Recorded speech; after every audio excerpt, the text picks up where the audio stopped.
গত 12ই জুন সান্নিধ্য সেবা একাডেমির একটি বিশেষভাবে সক্ষম শিশুদের জন্য একাডেমির উদ্বোধন করলেন বিশিষ্ট সমাজসেবী শ্রী বিপ্লব মণ্ডল।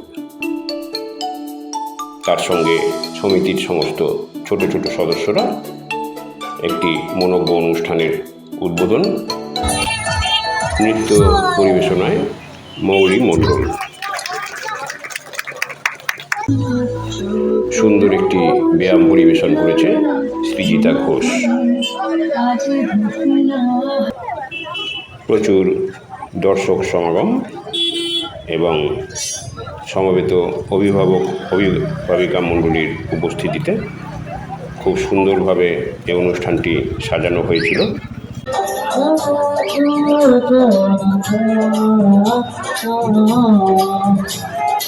হিন্দি ছায়াছবির একটি গান খুব সুন্দর গেয়েছে অর্পণ শর্মা।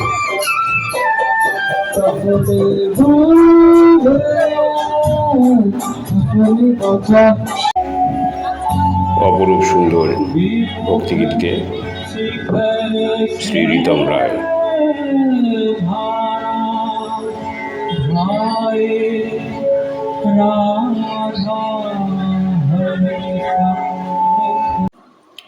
সান্নিধ্য সেবা একাডেমির গঠনের উদ্দেশ্য সম্পর্কে একাডেমির কর্ণধার শ্রী সমীর কর্মকার আমাদের বলেন। নমস্কার। সান্নিধ্য সেবা সমিতির পক্ষ থেকে আমরা সবাই রয়েছি এখানে। এই কর্মযজ্ঞ আমাদের চলছে বিগত 2 বছর ধরে। আমরা প্রত্যেক স্পেশাল চাইল্ড, যেমন অটিজম, ডাউন সিনড্রোম, সিপি মানে সেরিব্রাল পালসি, এইসব বাচ্চাদের আমরা নিয়ে কাজ করছি। আগে আমরা মাঠে করতাম, আমাদের সম্পূর্ণ সহযোগিতা করেছিল দিনান্ত আসর, কেননা ওরা আমাকে জায়গা দিয়েছিল।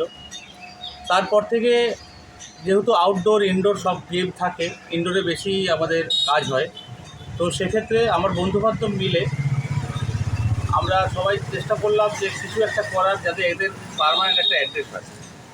তারপর এই সরকার চলে যাওয়ার পর থেকেই আমাকে বলা হয়েছিল যে আমাদের এখানে দাদা আছেন রামনবমী কমিটি থেকে, বললো যে এখানে করা হোক। এই জায়গাটা যেহেতু পার্টি অফিস ছিল, সেটা আমাদের স্পেশাল চাইল্ড একাডেমিকে দেওয়া হয়েছে।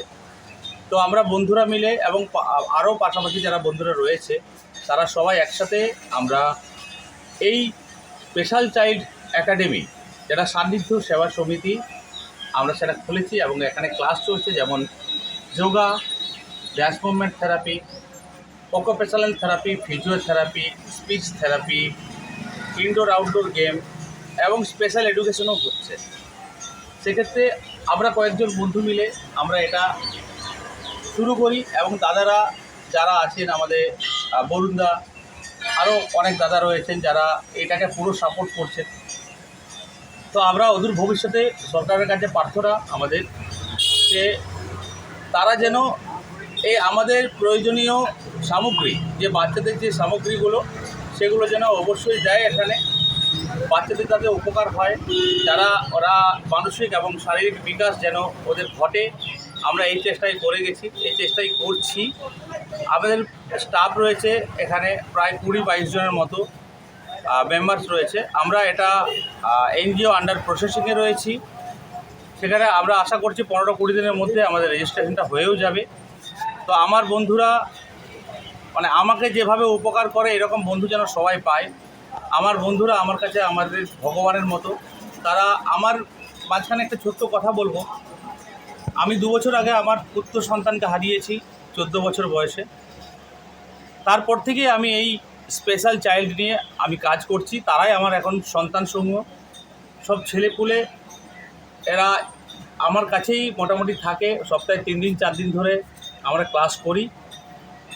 এখানে কোনো ফিস নিচ্ছি না, আমরা শুধু মেনটেন্যান্সের জন্য যে যেমন পারে সেটা দেয়, না দিলে না দেয়, আমাদের সাথে কোনো ব্যাপার না। আমার যে বন্ধুবান্ধব রয়েছে তারাই পুরো মোটামুটি মান্থলি একটা চাঁদা তুলে তারাই এই সান্নিধ্য সেবা সমিতিটা চালায়। সবাই আমি ভগবানের কাছে একটা প্রার্থনা করব, আপনাদের কাছে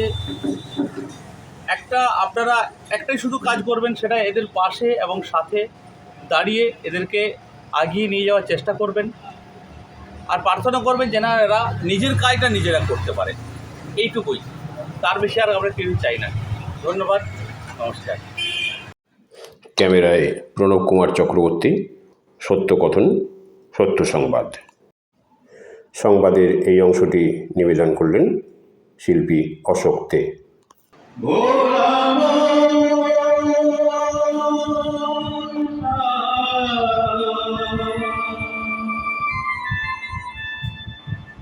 মনে